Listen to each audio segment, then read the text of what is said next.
something that hasn't been really in the media, well, this whole pipeline, Trans-Pecos, hasn't been in the media, but something that hasn't been in there is the Mexico aspect. So Carlos Slim, he is a Mexican billionaire, straight up. He's a corrupt individual. If I saying that might get a hit on my head, but we'll see.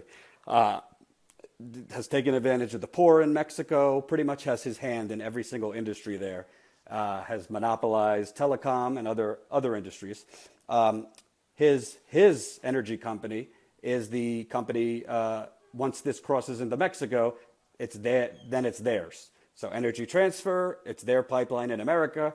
Once it crosses into Mexico, this Carlos Slim's energy company owns that end. Well, guess who dined together over the weekend with Carlos Slim?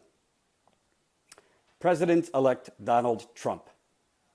So Donald Trump, who actually called out Carlos Slim during the election, Carlos Slim, if you don't know, is the biggest shareholder in the New York Times.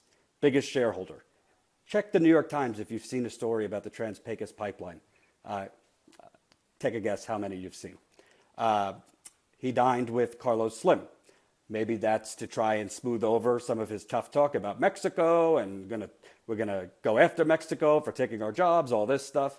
They had dinner together over the weekend. You could read it. I posted it on my Facebook, the link. So like in North Dakota, where Donald Trump owns shares in Dakota Access Pipeline, the media keeps reporting he has sold off his shares. He currently owns shares in a company called Phillips 66. Phillips 66 owns 25% of the Dakota Access Pipeline. So he does have a direct conflict of interest in the Dakota Access Pipeline. And in Trans-Pecos Pipeline, I don't think he had dinner with Carlos Slim saying, hey, that pipeline, I'm going to shut it down.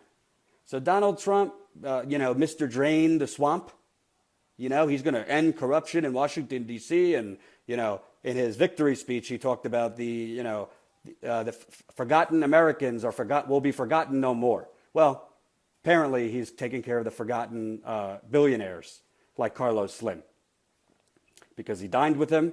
And I guarantee you that was a positive discussion between the two. And this pipeline, as well as others, were brought up. So at least with Donald Trump, Jimmy Dore says it well. They're not hiding the corruption. The corruption is right out there. It's blinking.